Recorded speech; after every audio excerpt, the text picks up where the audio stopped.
hacer la grabación del ejercicio del día de hoy, pues como siempre con fines académicos para que pueda quedar en el repositorio y en caso de que alguien desee consultar lo que ustedes socializaron, pues lo puede hacer sin ningún inconveniente, ¿de acuerdo? Vale.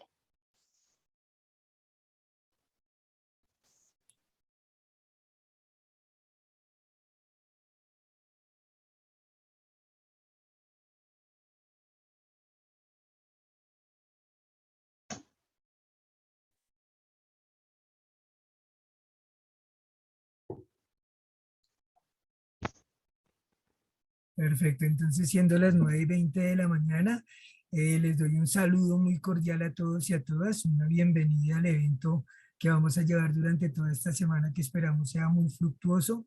Realmente el poder hacer ejercicios en donde estamos trabajando desde las múltiples ópticas que tenemos alrededor del mundo, lo que termina haciendo es nutrir nuestra praxis académica.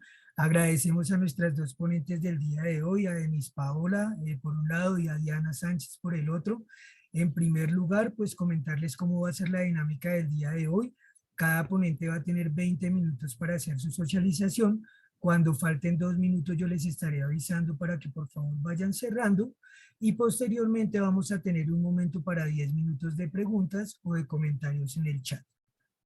Entonces, siendo así, vamos a dar inicio a nuestra primera ponencia del día de hoy, que está a cargo de Denis Paola Holguín Vaca de la Universidad Pompeu Fabra. El título que se va a abordar es el fomento de la interculturalidad crítica en el aula de español para adultos migrantes, experiencias didácticas y reflexiones teóricas.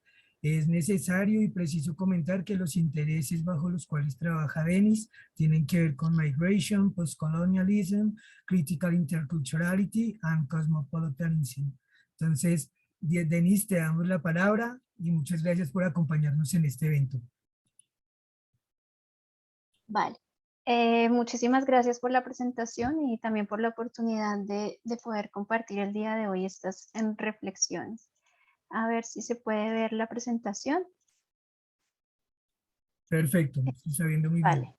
Bueno, pues el título, como bien lo dijiste, es La interculturalidad crítica en el aula de español para adultos migrantes, reflexiones teóricas y experiencias didácticas, y tiene que ver un poco pues con el tema principal que nos convoca a todos hoy y este año en la conferencia de IALI, que está relacionada justamente con esos planteamientos epistemológicos de las últimas décadas que se relacionan con cómo comprender, investigar y fomentar esta mirada intercultural, poniendo de manifiesto pues esa necesidad de comprender estos debates globales y estos retos locales que, como sugiere Niklas Ronström, quieren sobrepasar esta visión nacionalista de la interculturalidad o de la educación en general, pero que en este caso, como bien también sugerían en la ponencia anterior el profesor José Álvarez y el profesor John Covert, está un poco atrapada en una especie de continuum que podríamos llamar ese continuum globalista y cosmopolita, ¿no? Esto quiere decir una formación intercultural que desde un punto de vista globalista sería como necesario en unas dinámicas de la globalización y comprendida también esa educación intercultural como un capital necesario para el funcionamiento efectivo en un mundo interconectado, inmerso en unas dinámicas pues neoliberales, y como una serie de saberes y competencias que los individuos deben acumular o deben adquirir para determinados aspectos en esta situación internacional o global.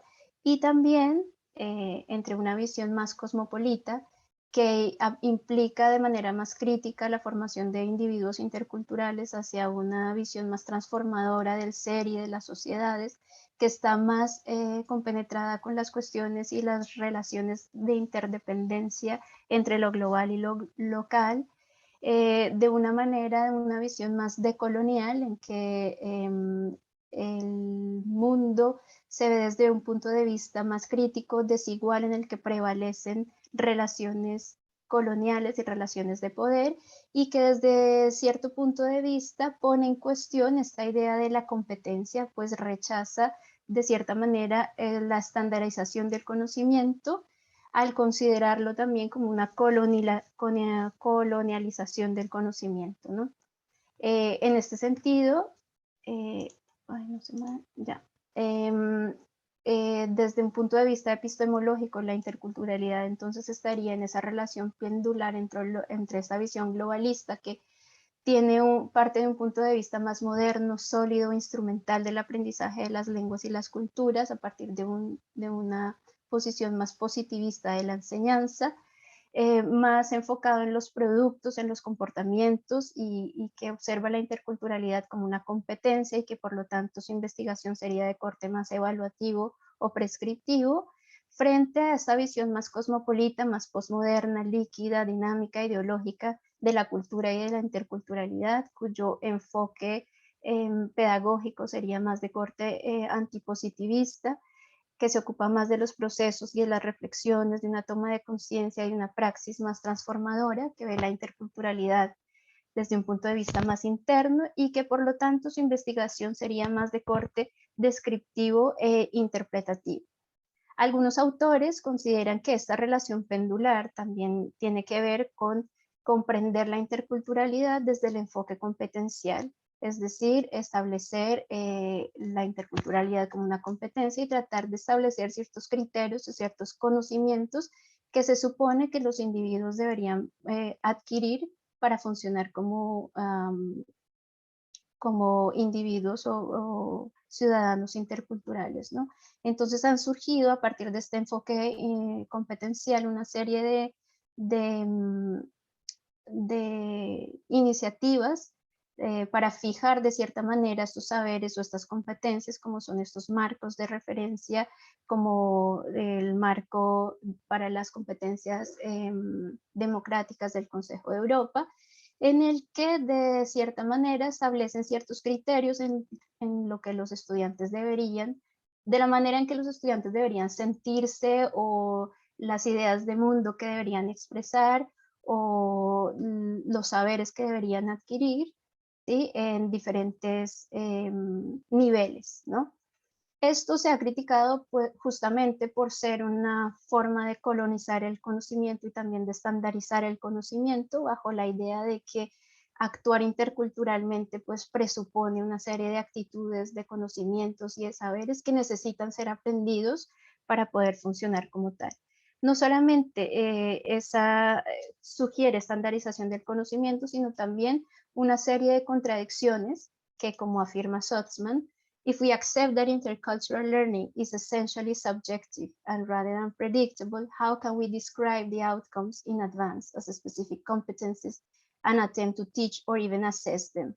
Es decir, cómo desde el punto de vista ético, moral y también pedagógico, cómo podríamos evaluar o enseñar cuestiones como la empatía y cómo podríamos entonces separar en escalas de adquisición, como se puede ver acá en básico, intermedio y avanzado, cuestiones como la empatía, ¿no? Como dice Sotzman, competence-based education is so ubiquitous in contemporary education policy that even some postmodern anti-essentialist perspective on intercultural learning seem to be in line with its main premises.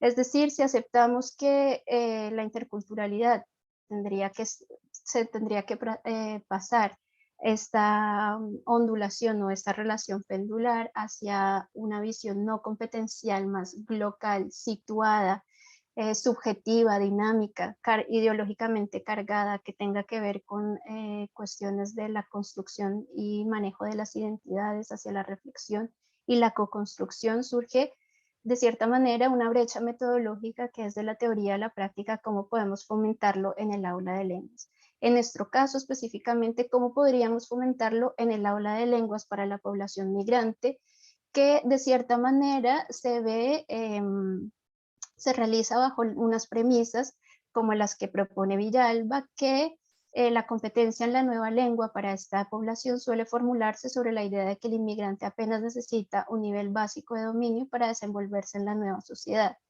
Y también desde el hecho de que esta pedagogía para la población migrante suele hacerse desde un punto de vista más asistencial y compensatorio, pues se les suele definir a ellos, como dice Hernández, en términos de carencias. El inmigrante no sabe, no es, no puede, y por eso las actuaciones educativas van dirigidas de cierta manera a paliar este tipo de carencias, ¿no? A partir de ciertas propuestas pedagógicas como las que generalmente se encuentran en los materiales didácticos que se encuentran en el mercado. Entonces, ¿cómo poder cerrar esta brecha metodológica a partir de las cuestiones teóricas? Y específicamente en este contexto particular, ha sido una de las cuestiones o preguntas principales que hemos intentado, a las que nos hemos intentado acercar a través de una investigación interinstitucional entre la Universidad Pompeu Fabra y una organización, la Fundación Servei Solidari, en el que se realizó una intervención pedagógica, ¿sí?, con diferentes estudiantes, adultos, migrantes, que se centró en el nivel B1 y que se hizo en colaboración con 2 docentes. Estas experiencias didácticas, para poder promover o fomentar la interculturalidad crítica, se realizó a partir de una serie de planteamientos pedagógicos, como lo son estos que se muestran aquí: el aprendizaje integrado de contenidos y lenguas extranjeras, en inglés CLIN, el aprendizaje situado por indagación y también por el aprendizaje basado en problemas, experiencial y dialógico. Lo que se muestra ahora son los resultados de esta investigación, acompañada un poco por los resultados de aula. Lo primero que se hizo fue prescindir un poco de estos materiales y de esta idea del español para inmigrantes y realizar una aproximación al currículum a través de la ICLE, a través de una selección de temáticas, em, temáticas que tenían que ver con contenidos culturales que serían localizables, es decir, que apelaban a lo global, pero que también surgían de esta situación sociocultural y sociohistórica en la que se insertaba el momento de la intervención pedagógica, y que nos permitían integrarlo con los contenidos lingüísticos. Se realizaron diferentes intervenciones, una de las cuales es la que se presenta ahora, los datos que se presentan ahora, que tuvieron que ver con la temática de las fiestas nacionales, específicamente con la del 12 de octubre o Día de la Hispanidad o Fiesta Nacional de España.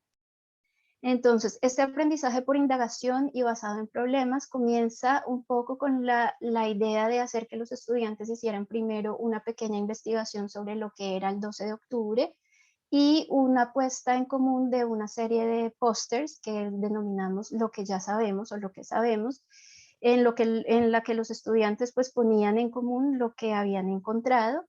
Luego de ello, se les pidió que en grupos hicieran una serie, otras pósteres sobre preguntas que les surgían, dudas, cuestiones que a partir de lo que ya habían socializado, pues querían en lo que quisieran ahondar o en lo que más les llamaba la atención, que denominamos las preguntas de la clase. Y fue a partir pues de estas preguntas de la clase que empezamos a hacer pues el trabajo ya de enseñanza o de aprendizaje, tanto de los contenidos como tal, como de las estructuras lingüísticas. El aprendizaje experiencial también se llevó a cabo a través de la invitación que se le hizo a los estudiantes a participar o hacer una observación participativa de 2 eventos que tuvieron lugar justamente el 12 de octubre en Barcelona, con motivos y bueno, con un motivo en común, pero con perspectivas y objetivos distintos. El primero era en la Plaza Cataluña, en las horas de la mañana, que se denominaba el Día de la Fiesta Nacional, y en las horas de la tarde, partiendo también de Plaza Cataluña, el evento que se llamaba Somos Resistencia Anticolonial. Entonces los estudiantes fueron allí, participaron, y tomaron una serie de material audiovisual, fotos, videos, también interactuaron con algunas personas y enviaron algunos audios, tanto de ambos eventos. Y todo esto se recopiló y se llevó al aula, ¿sí?, para reflexionar, contrastar, debatir y co-construir desde la perspectiva del aprendizaje dialógico, y más adelante se complementó con otro tipo de materiales también lingüísticos para ver tanto la lengua que surgía allí como otras cuestiones, estructuras que nos servían para hablar de lo que estábamos viendo y de la manera como los estudiantes pues daban sentido a lo que habían observado y todo lo que habían experimentado. Como todo esto hacía parte de un trabajo de investigación, pues todos los discursos de los estudiantes se grabaron y se transcribieron, y a continuación pues mostraré algunos de los resultados. Se pudo observar que ya desde las preguntas de la clase, los estudiantes ya empezaban a cuestionar algunos conceptos y las visiones hegemónicas que iban alrededor de estos discursos, específicamente el concepto de descubrimiento, ¿no? A través de preguntas como si había gente en este territorio, ¿por qué descubrimiento? Porque el 12 de octubre se le dice o se comenta que es el descubrimiento de América, ¿no? Porque descubrimiento es una fiesta, la verdad es una tragedia. Entonces aquí los estudiantes además de cuestionar, se posicionan, ¿m? Y ofrecen ciertas contranarrativas, ¿no? Como dice Lálica, porque dicen que es descubrimiento de un continente o de un país, si antes sí que había gente, y porque dicen que es descubrimiento de estadounidense o de India, descubrimiento es, no me parece bien. Aquí se ve también pues el posicionamiento de los estudiantes. Alejandro responde, la verdad yo pienso que es una pura manipulación, porque yo digo yo descubrí, entonces yo soy dueño, porque la historia del descubrimiento que todos hacen en una fiesta, que inclusive yo puse otras preguntas, la verdad no es una fiesta, es una matanza.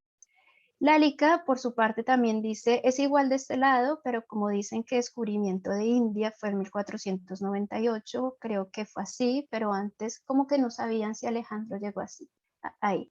Se puede observar también cómo no solamente cuestionan y se posicionan, sino que también ofrecen relaciones translocales al ver que estos conceptos o estas ideas del descubrimiento y estos discursos más hegemónicos no solamente aplican a lo que es el 12 de octubre y la fiesta, digamos, en cuestión, sino que también se relacionan con otras cuestiones más locales o de otros territorios, como puede ser el de la India.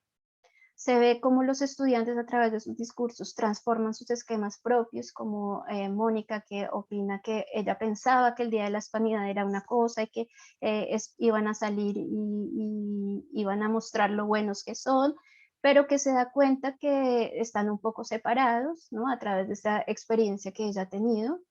Y también en los diarios de reflexión que los estudiantes hicieron a posteriori, comenta cómo un estudiante pensaba que todos los hispanohablantes celebraban este día con mucha alegría.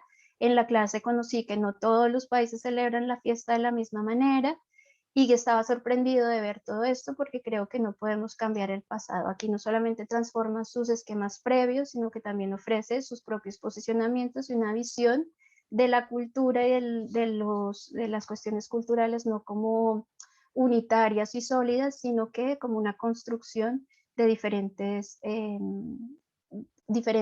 para diferentes sociedades y para diferentes individuos.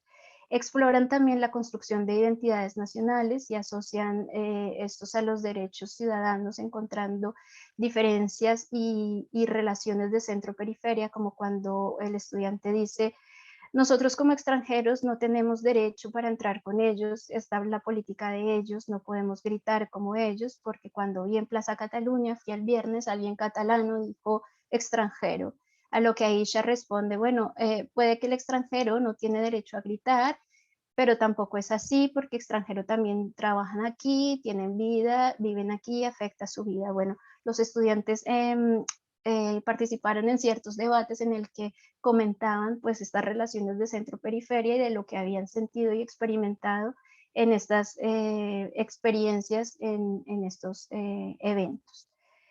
También exploran de diferentes maneras la construcción de identidades como un sentimiento, como yo me siento rusa, ellos se sienten catalanes, y por eso cuando ven extranjeros también que dicen Visca Cataluña, pero ¿sobre qué hablas, no?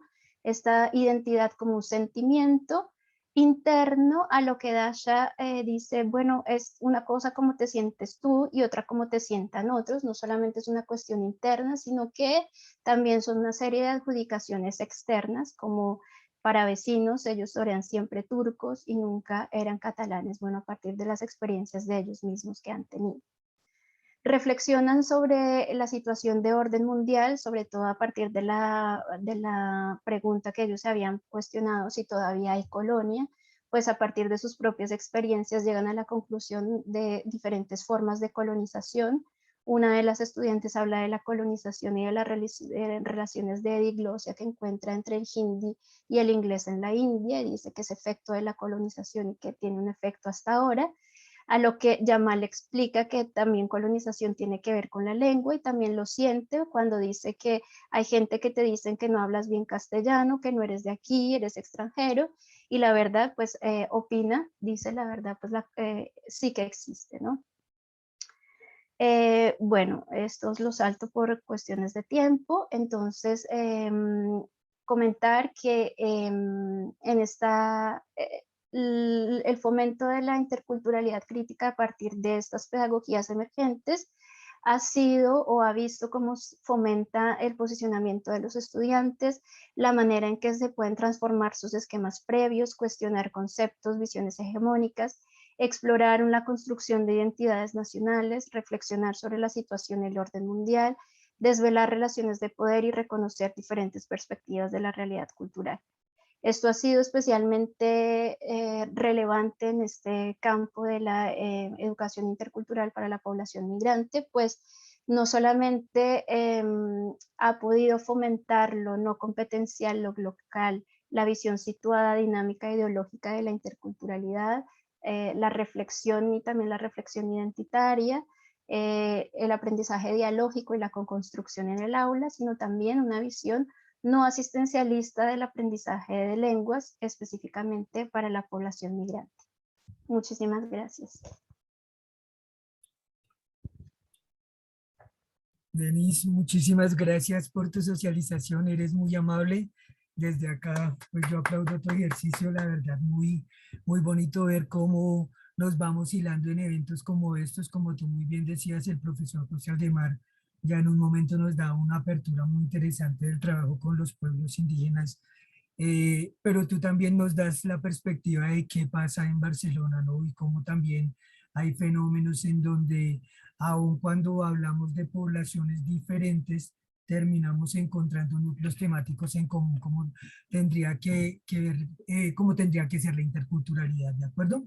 Entonces, a mí me gustaría dar unas pequeñas apreciaciones, pero antes que nada, pues me gustaría darle la palabra a los espectadores por si alguno o alguna quiere comentar algo, tiene alguna pregunta, pues este es el momento apropiado, tenemos unos minuticos para poderlo hacer y pues ya después yo daría como algunos comentarios frente a tu ejercicio.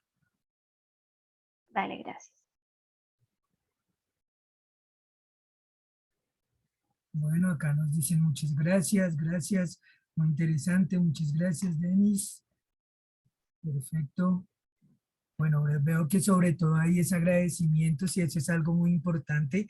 Creo que la gratitud en este ejercicio, en estos eventos, es fundamental, sobre todo por reconocer ese esfuerzo que hacen los colegas tratando de cumplir todos estos ejercicios de investigación, que no muchas veces son tan sencillos en términos de que debemos cumplir ciertos tipos de actividades, las clases, las calificaciones, bueno, y tras del hecho le metemos el corazón a la investigación, entonces evidentemente la gratitud es gigantesca y pues por estar en este espacio compartiéndonos tus ideas, ¿listo? A mí me gustaría pues comentar algunas de las cosas que yo pude ver que me parecieron muy chéveres. La primera es que se sigue todavía generando ese imaginario del otro, pero es ese imaginario colonial, ¿no? Como pasaba en Cristóbal Colón en los 4 viajes del almirante y su testamento, ¿no? El otro es el salvaje o el buen salvaje, como él le llegó a matizar, ¿no? Entonces todavía seguimos teniendo esa idea del inmigrante como una persona que o es incapaz o no tiene derechos o no tiene posibilidad de participar. Bueno, pero también vemos cómo los chicos muchas veces se vuelven en esos ejes transformadores que cambian un poco esa visión o esa lógica que nos ha impuesto la sociedad. porque es que esto no es que nosotros lo queramos decir, ay, yo quiero que el otro sea el malo, no. Esto yo considero que nos lo han enseñado, ¿no? Desde la escuela, la casa, los medios masivos, bueno. Entonces creo que ahí hay una cosa muy interesante y es ver ese papel activo que nuestros estudiantes deben tener, ¿no? Evidentemente no enajenados por nosotros, pero sí guiados por nosotros, ¿no? Acompañando ese ejercicio que se convertiría definitivamente en algo que tú también afirmas que es lo dialógico, ¿no? Una educación como la planteaba Paulo Freire, ¿no? No en función de lo bancario, sino de lo dialógico, del trabajar con el otro, del construir con el otro, ¿no? Y cómo cuando el otro construye conmigo se transforma, pero yo también me transformo, ¿no? Tenemos un ejercicio de interacción mutua, ¿no? Eso es lo bonito, ¿no? Porque muchas veces se camufla esa idea de la interculturalidad, pero se piensa es el otro, pero no se piensa y yo qué, ¿no? Entonces en ese ejercicio es muy interesante verlo.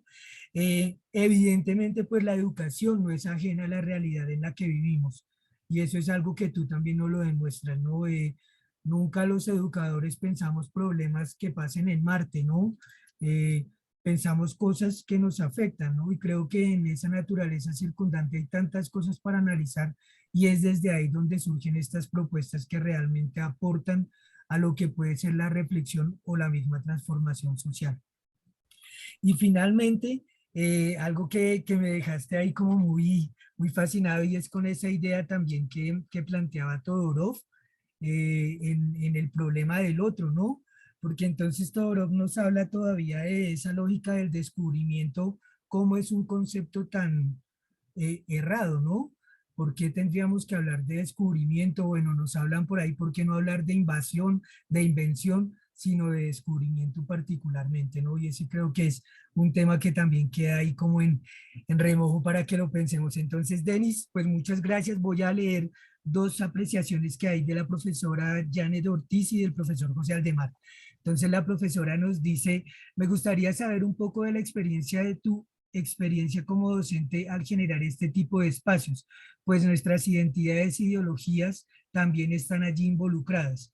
¿Cómo se involucra el docente en ese diálogo? Felicitaciones. Entonces, Denis, por favor. Sí, esta es una cuestión que siempre ronda y ronda el rol docente, ¿no? Porque ¿cómo hacemos para fomentar esta criticidad si nosotros también, desde nuestro punto de vista docente, también tenemos nuestros propios posicionamientos y también llevamos al aula toda esta mochila y todo este bagaje y cómo hacer que en el aula pues no lo impongamos de cierta manera, ¿no? Por eso es clave, desde mi punto de vista ya docente, pensar en metodologías que sean más como lo llaman las metodologías emergentes, que fue lo que puse allí, ¿no?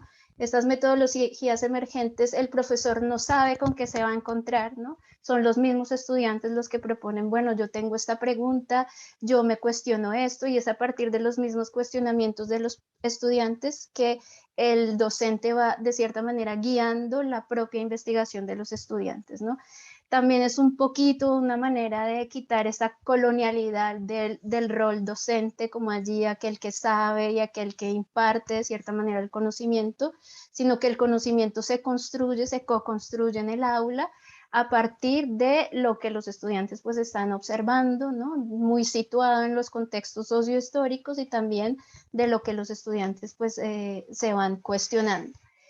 Y de esas cuestiones, yo creo que sí, nuestros discursos están allí mediando los discursos docentes de cierta manera, porque la manera como los guiamos nunca será totalmente parcial y nunca será totalmente neutra. Siempre seguramente vamos a decirles alguna palabra, también nuestras propias posiciones van a salir allí, pero lo importante es saber que el docente es un ser humano y que tiene todo un bagaje y que yo, por ejemplo, aquí en Barcelona también, en este caso soy migrante, ¿no? Soy una profesora también migrante que comparto muchas cuestiones de las que ellos llevan también al aula y que eso también nos ha hecho como compenetrarnos un poco más porque tenemos experiencias en común. Pero que es una experiencia más, es una voz más, no es la voz del profesor, sino que lo que importa son las voces de todos y cómo co-construimos esto. el conocimiento.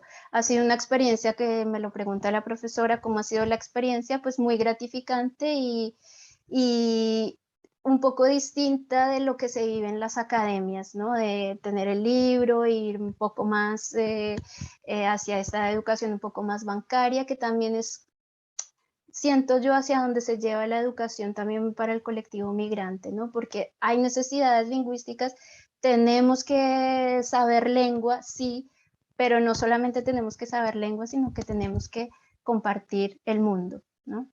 No sé si Fabián, ¿hay alguna otra pregunta? Claro que sí, Denise. El profe Aldemar nos pide el favor de darle un minutico para una pequeña pregunta porque nos toca dar continuidad. Entonces, Sí. dale, José Aldemar, te damos la palabra, por favor. No, no sé si haya tiempo. De todas maneras, Denis, gracias.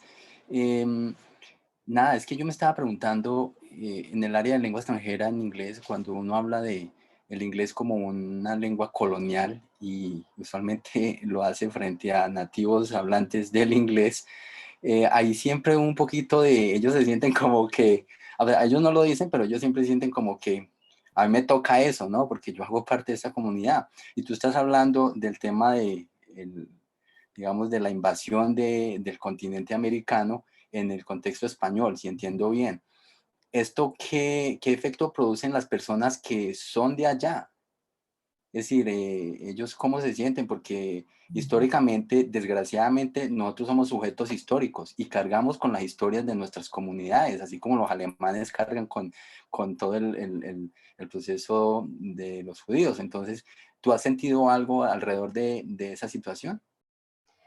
Bueno, ¿quieres decir más allá del aula o en el aula? Porque claro, en el aula ninguno nadie es de aquí, todos somos Sí, migrantes, más ¿sí? allá, por ejemplo, a Más nivel de allá. curricular de afuera, dicen, ¿y usted por qué está haciendo esos temas?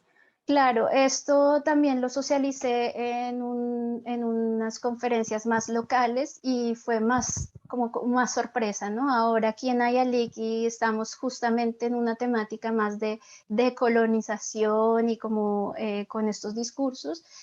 Y en ese momento fue un poco más sorprendente y algunos profesores dijeron abiertamente que no se lanzarían a hacer ese tipo digamos, de intervenciones o tocar este tipo de temáticas porque justamente había pues otras fibras que se tocaban, ¿no?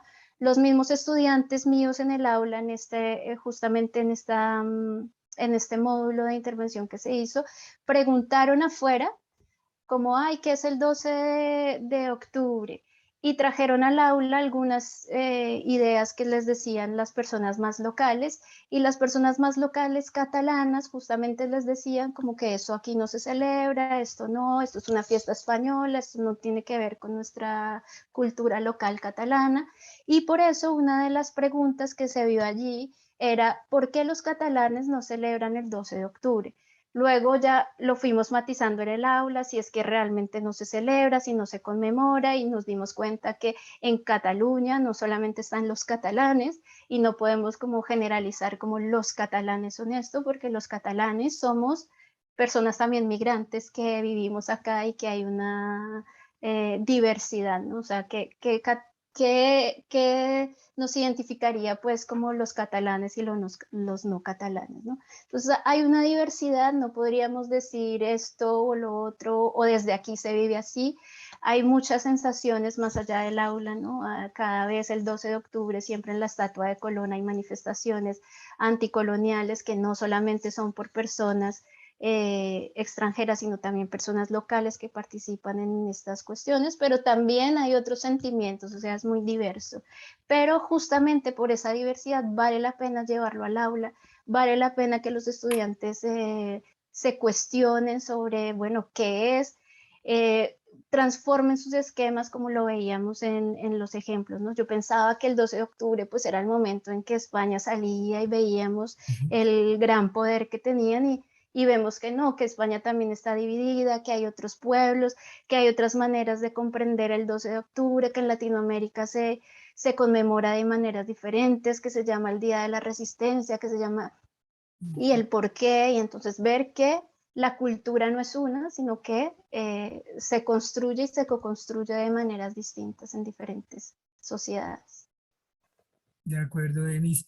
Pues muchísimas gracias de verdad por haber socializado tu ejercicio, muy interesante.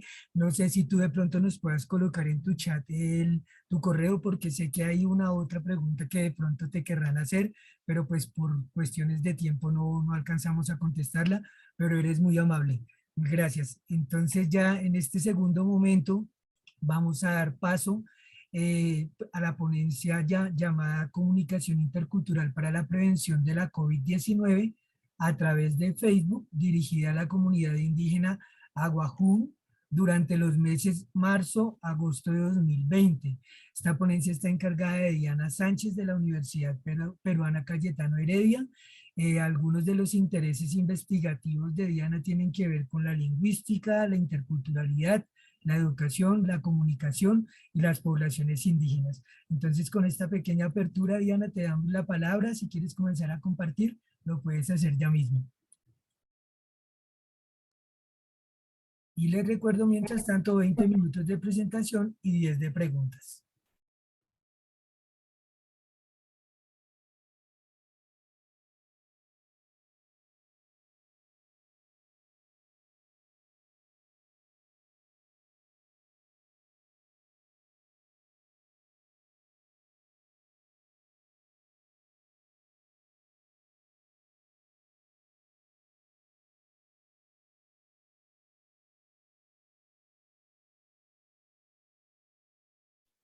Diana, tienes tu micrófono cerrado, perdóname, creo, no se te escucha nada. Vi que moviste la diapositiva, pero no se te escucha Ok. nada. Oh, Ahora sí, perdón. Ahora, uy, nuevamente. ya, Perfecto, lo ahorita siento. se te escucha. Ahora, ya, creo que ya, ahora sí. Bueno, me presenté y les saludé y no quiero correr con el tiempo. Bueno, quisiera hablarles acerca de la comunidad de Aguajún ante todo, ¿no? Como ya bien Fabián les mencionó, es describir un poco de cómo se ha llevado la comunicación intercultural dirigida a la comunidad de Aguajún del Perú durante los meses de marzo a agosto, ¿no? Y esta comunicación básicamente es de cómo el Ministerio de Cultura impartió para esta comunidad de Aguajún. Para ello es importante, bueno, comentarles un poco acerca de la comunidad Aguajún, que se encuentra ubicada en el norte, de la parte norte del Perú, ¿no? En el límite de Ecuador, ¿no? Cuenta con una demografía bastante numerosa, es el segundo pueblo indígena más numeroso del Perú, con 37.690 personas. Este está ubicado en los departamentos de Loreto, Amazonas, San Martín, Cajamarca y Ucayali, ¿no? Y bueno, como toda comunidad indígena, su preocupación, sus valores hacia el territorio, hacia la naturaleza. En cuanto a la autoidentificación de la lengua de este pueblo, ¿no? Es la tercera comunidad con mayor hablantes, ¿no? Con un 17.2%, ¿no? Que se autoidentifican como Aguajún. Y bueno, en el contexto de la pandemia, como todos saben, ¿no? Fue bastante crítica, golpeó, trajo muchas consecuencias económicas, educativas, socioculturales, lingüísticas, ¿no? Y de salud, sobre todo para las comunidades indígenas. En el Perú, la población aguajún fue la que más sufrió de los pueblos amazónicos, la que más víctimas a causa de la pandemia, ¿no? Muchos sabios nos dejaron, ¿no? Como el sabio Santiago Manuín, que falleció en el 2020 a consecuencia del coronavirus. En este contexto, muchos de los jóvenes estudiantes que se encontraban en la ciudad de Lima estudiando, tuvieron que dejar la ciudad para volver a sus comunidades, ¿no? Tuvieron muchas dificultades porque no hubo movilidad, muchos de ellos se trasladaron caminando sobre las vías. Y bueno, en cuanto al tema, cómo se fue desarrollando esta comunicación intercultural para prevenir estas lamentables pérdidas, ¿no? de la población aguajún. ¿Qué es lo que hizo el Ministerio de Cultura para prevenir estos lamentables sucesos, ¿no? ¿Cómo fue que se difundió en las redes sociales esta prevención para evitar estas pérdidas. Entonces, para ello me planteé estas preguntas, ¿no? ¿Qué modalidades han sido desarrolladas en cuanto a la comunicación intercultural? ¿Cuál ha sido este paisaje lingüístico? ¿Y cómo se han desarrollado estos ejercicios de relaciones del poder? Para ello, bueno, tomando como referencia a Rizzo, ¿no? La comunicación intercultural que se dio, si realmente fue una recepción, una relación de las personas de las diferentes culturas, se podría decir, tanto los de la Wajún, si tuvieron ellos participación para que se pueda llevar a cabo estos mensajes comunicativos de prevención. Como ustedes pueden ver, básicamente es la lengua hegemónica, es el español, en la que se da todos los avisos de informativos y de prevención. Y si realmente existió una interculturalidad crítica al momento de presentar estas infografías, estos bocetos, ¿no?, de información, ¿no? Como ustedes pueden ver, por ejemplo, en uno de los avisos que se publicaron por el Ministerio de Cultura, ¿no?, en un contexto en donde no es el que se representa en la población Awajún, ¿no? Una familia de tez blanca disfrutando plácidamente sobre un mueble, comiendo canchita popcorn con su mascota, un librero, no se ajustaba a la realidad de la sociedad Awajún, ¿no? Entonces, en ese sentido, la interculturalidad crítica es dejada de lado para poder plasmar lo que es la comunicación intercultural.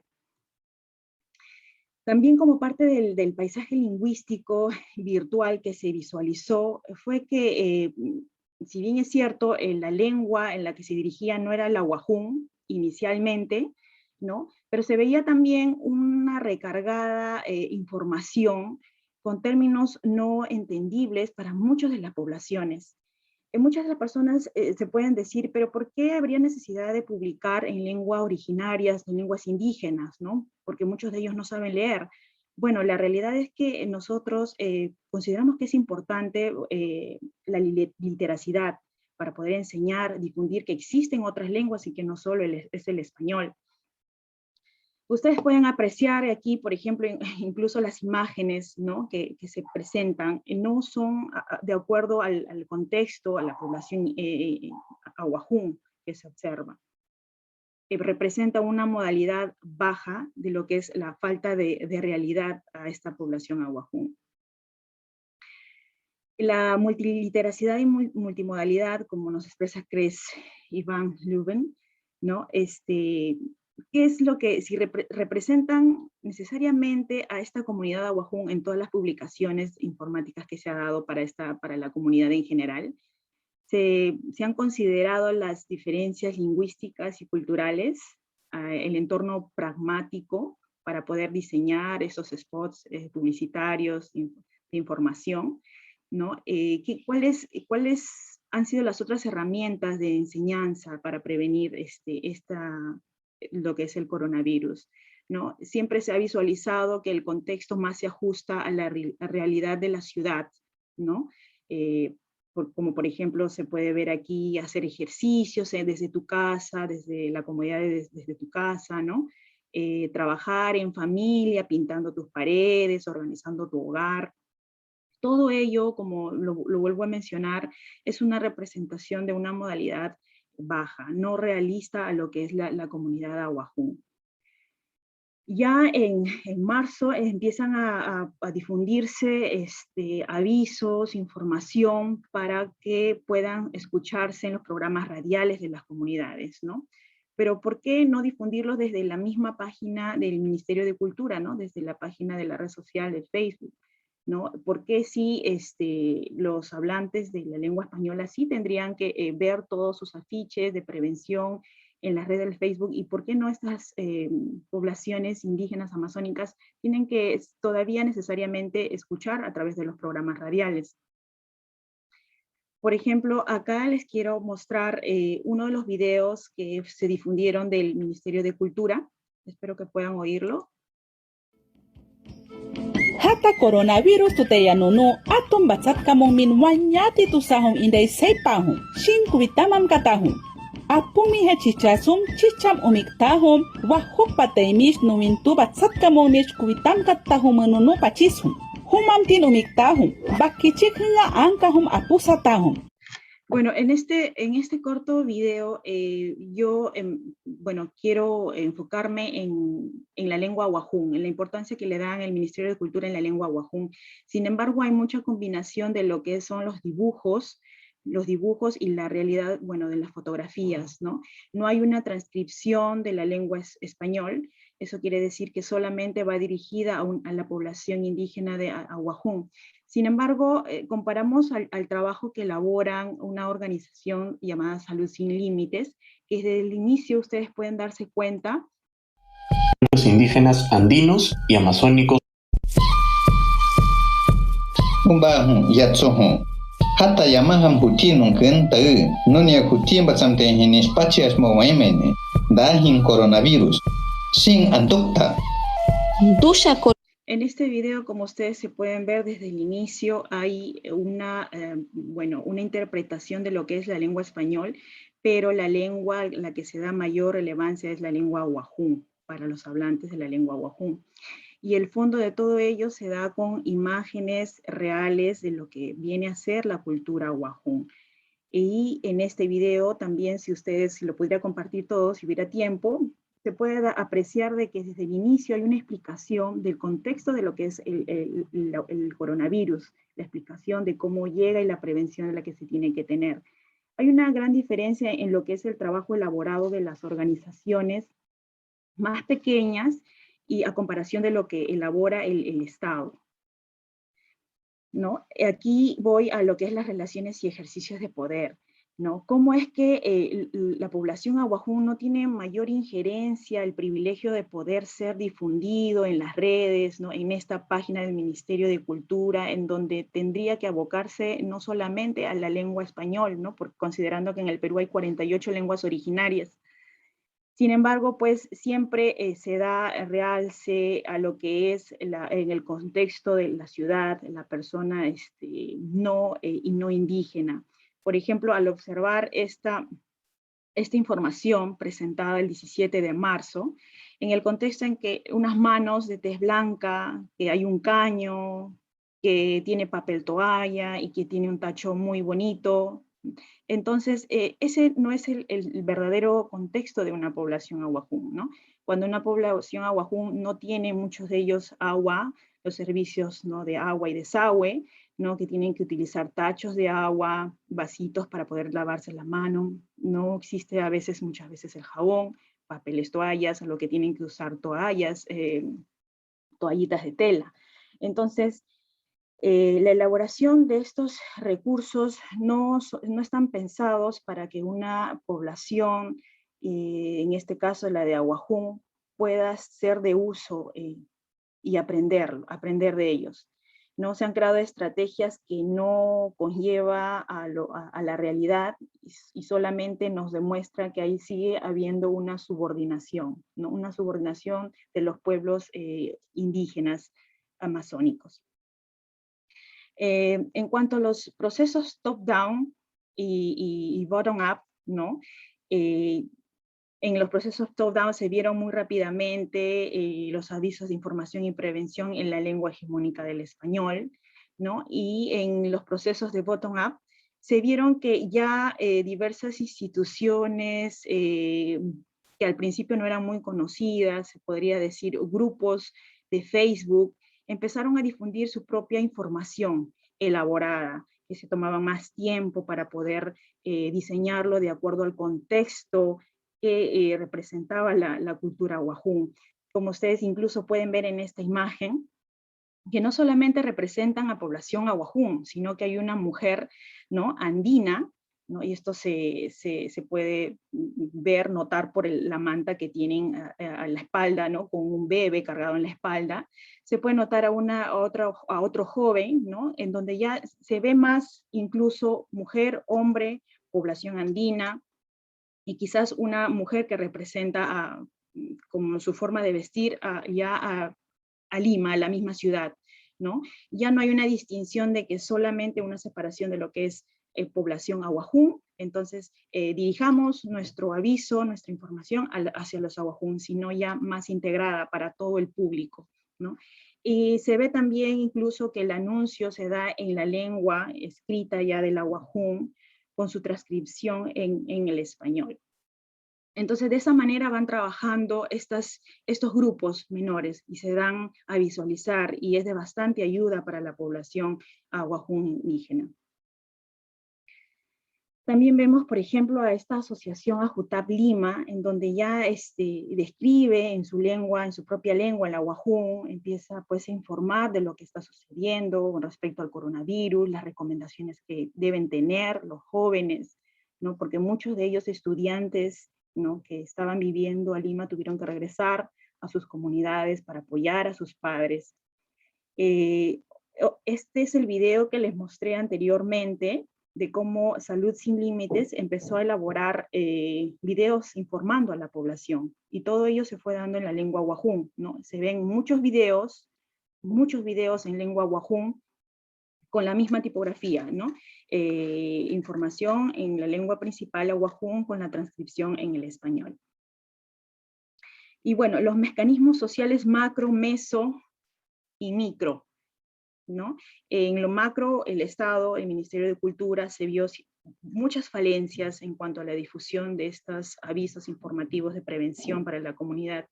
A nivel medio se pudo visualizar que organizaciones como AIDC, Orpio, aún les falta mucho trabajar en lo que es reivindicar la lengua y la cultura amazónica del awajún, ¿no? Muchos de estos se enfocaron más en los procesos, en la problemática política que se suscitaban en ese entonces, y no le dieron relevancia a lo que es el coronavirus, para lo que significaba para la población awajún.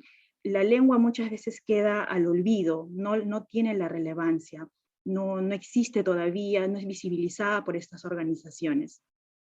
Incluso como la manera de cómo lo plasman, las imágenes que son poco entendibles, que una persona awajún no podría tener la capacidad quizás de entenderlo, porque para mí incluso es difícil tan solo ver las imágenes, poder describir a qué es lo que se refieren. Sin embargo, a nivel micro, como lo mencionamos, se dio bastante el trabajo de estas comunidades pequeñas, ¿no?, asociaciones, en poder trabajar para poder informar y evitar así estas terribles consecuencias para sus comunidades, como son las pérdidas de los sabios y sabias. Bueno, y como estas pequeñas organizaciones también trabajaron mucho en lo que es en la descolonialidad del lenguaje, ¿no? Le dieron bastante énfasis a lo que es la lengua awajún, ¿no? Priorizaron en lo que es el valor a las lenguas originarias, lenguas indígenas, que es estas otras publicaciones de ojo público, en el que presentan, bueno, la imagen, tratan de ser muy realistas, es una persona con tez oscura, que representa a una mujer awajún, y con la descripción en letras en awajún y la interpretación en español.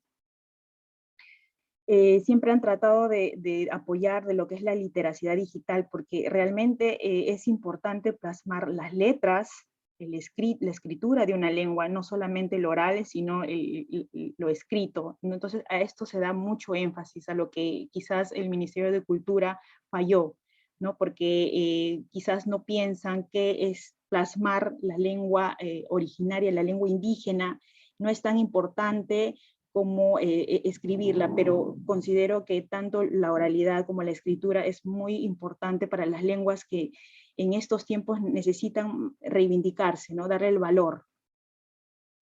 Y bueno, alguna de estas conclusiones a las que he podido llegar es que aún en el Perú pues nos falta lo que es entender lo que es la comunicación intercultural, ¿no? Y que hay muchos recursos y multimodalidades interculturales a los que se pueden recurrir para poder informar a las diversas comunidades indígenas, y en este caso la comunidad awajún, ¿no? Y la difusión de la lengua awajún en las redes sociales es una forma de incorporar la literacidad, de que la gente también sepa que tiene escritura, ¿no? que no es porque sea una lengua indígena, no tiene escritura, no tiene importancia. Y que las redes sociales también son unos espacios socializadores, nos ayudan para poder compartir información, hacer un feedback, ¿no? Pienso manifestar tu opinión, tus sentimientos, y eso es lo que ha pasado mucho con estos, los Facebook de las asociaciones, ¿no? Privadas, particulares, de las personas naturales que han podido plasmar y compartir. Y que también para poder elaborar estas infografías, estos avisos, se necesitan de personas, pues, de traductores e intérpretes, ¿no? Se necesita también de saber escuchar a los sabios, a las poblaciones indígenas, porque mediante ellos se va a poder llegar a una comunicación intercultural. Y finalmente, que es importante promover el uso y preservación de estas lenguas, ya que nosotros en Perú contamos con la Ley de Lenguas, el 29735, que nos dice que el fomento, la recuperación y la difusión de las lenguas indígenas originarias es importante, ¿no? Que se debe establecer planes, programas y acciones en lenguas originarias, y estos se deben de dar en los documentos oficiales, en los medios de comunicación, que aquí en Perú difícilmente se ve la difusión de lenguas originarias, lenguas indígenas en los medios. Y bien, esas son algunas de mis referencias y eso sería todo. Creo que lo he hecho muy rápido. Muy bien, Diana, muchísimas gracias por tu socialización. Eres muy amable también. Qué trabajo tan interesante. Muy chévere desde donde lo abordaste en primera instancia, porque hablamos de un tema que es actual, ¿no? Que es la pandemia. Y desde ahí también tenemos que hacer esa reflexión, ¿no? Pero sobre todo cómo esa pandemia no solo se ve desde el lado occidental, sino también desde los pueblos ancestrales, ¿no? Y cómo somos capaces de encontrar con ellos un canal de comunicación para que medianamente se pueda entender lo que nosotros tratamos de plasmar, ¿no? Muy bien, tú hablas de un cuestionamiento clave y es entender la literacidad, ¿no? Y esa literacidad más allá de los términos de Walter Ong, de esa lucha entre oralidad y escritura y pensarse en otros modos, ¿no? Y ahí es donde de pronto el señor Günter Kress nos da bastantes luces y si nos alineamos con las nuevas tecnologías, pues creo que también se nos vuelve mucho más potente y mucho más accesible. Entonces, mil gracias por ese ejercicio de socialización. Vamos a abrir el espacio para preguntas, comentarios que hayan por parte de los compañeros. Entonces, vamos a ver si hay alguno. La profe Janet Ortiz nos dice, una situación muy similar hemos tenido en Colombia. Muchas gracias, Diana, por hacer visible este tipo de opresión desde los medios y formas de resistencia también. Perfecto. Además, también nos dice Claudia Cárdenas, muchas gracias, Diana. Bien, perfecto. Veo que son agradecimientos sobre todo por tu ejercicio, porque sí, evidentemente en Colombia nosotros también vivimos ciertos tipos de procesos o de desconocimientos de los pueblos que han sido pues durante la historia vulnerados, ¿no? Y entonces también nos encontramos con problemáticas muy similares al imponer una lengua, al reconocer unas prácticas muy de acá, pero desconociendo quién es el otro y tal vez ahí entramos en un grave lío como es el no entender que el otro tiene una forma de entender el mundo totalmente diferente. Y no solo se trata de traducir del español a una lengua indígena, se trata de comprender cómo culturalmente yo soy capaz de llegar al otro.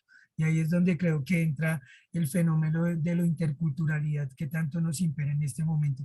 Veo que el profesor José Aldemar tiene la mano levantada, entonces, profesor José Aldemar, por favor. Gracias, Fabián. Gracias, Diana, por esta presentación. Solamente quiero comentar en la importancia de que nosotros ampliemos el abanico de maneras de hacer investigación. Y yo trabajo en la semiótica social y creo que la semiótica social a través de los estudios de la multimodalidad, de la construcción de significado a través de diferentes modos de comunicación, nos permite a nosotros develar mucho más las estructuras semióticas ideológicas de los textos que se crean ahorita, los textos multimodales. Creo que Diana, haciendo un análisis de no solamente la parte lingüística, sino de la parte visual y audiovisual, aporta mucho para poder entender qué es lo que está detrás de, digamos, uno no sabe si son las agendas, sino más bien las condiciones en que los estados operan, ¿no? En muchos casos, como el proceso de colonialidad, el mindset colonial, está instaurado en la mente de las personas y en las instituciones. Ellos simplemente reproducen esto como una maquinita, ¿cierto? Sin siquiera pensar que la inclusión de una imagen es simplemente una forma de invisibilización y de reposicionamiento de las personas. Entonces creo que en la investigación que nosotros hacemos actualmente, en esa cruzada que estamos en contra del verbocentrismo, del logocentrismo, ayuda mucho en que nosotros empecemos a hacer investigaciones desde esas propuestas de la multimodalidad y la semiótica social. Entonces, solamente quería resaltar eso, porque es que si nosotros queremos decolonizar eh, las formas de producción de conocimiento, pues tenemos que decolonizar las formas en que hacemos la investigación, ¿cierto? Y las comunidades indígenas que son, ellos obviamente favorecen mucho la oralidad, pero ellos en sus mundos simbólicos nos indican siempre que son altamente multimodales, ¿no? Yo lo decía en mi presentación, ¿cierto? Y ni hablar de las pedagogías indígenas, donde ellos dicen, una forma, el origen del conocimiento de nosotros proviene de los sueños. Oiga, nosotros en las pedagogías, nosotros nunca creemos en que el sueño sea algo para uno aprender. Yo dije, claro, el sueño es una forma de aprender. Yo cuando fui a una universidad indígena, ellos me decían, ¿y usted cómo saca el tema de investigación? Y me decía, yo espero a que el sueño me lo diga. Los sueños me van a decir cuál es mi tema de investigación. ¿Sí? Es decir, una cosa muy diferente. Pero digo yo, es que tenemos que pensar en pluriversos, ¿no? No en un universo que es lo que nos vendió el proyecto de la modernidad europeo. Bueno, gracias y perdón. Muy bien, muchas gracias, profe José Aldemar, muy amable. A Diana, en verdad, muchísimas gracias por haber compartido el espacio. Les quiero pedir un favor muy amablemente por parte del evento, nos piden que para las memorias podamos tomar un pequeño pantallazo o una foto de nuestras imágenes. Entonces, no sé si son tan amables, si pueden abrir sus pantallas para tomarnos la fotico. Y bueno, pues les agradezco mucho. Entonces, permítanme un segundo a ver si alguien más se anima. Listo, ya veo que Andrea también se animó, por ahí Fabio, no sé, Janet, Ana, Mari, ya para culminar con este proceso y podernos ir al café. Bueno, ya veo que somos varios, entonces voy a aprovechar de una vez. Les agradezco muchísimo, en verdad, pues por haber asistido a este espacio. En verdad, qué rico saber que aun cuando estamos en latitudes distintas, tenemos temas en común que nos enseñan cada vez nuevas cosas, nuevas formas de hacer, nuevas formas de entender a los otros, que creo que ahí es donde es tan válido este ejercicio. Entonces, les deseo un bonito resto de día. Muchas gracias por haber asistido a la sesión. Creo que es el momento del café y en un rato volvemos a la sala principal. Que estén muy bien. Muchas gracias. Hasta luego.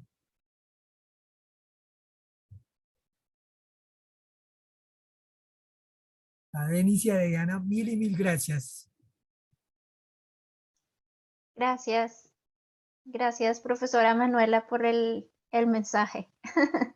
Nos quedamos solas.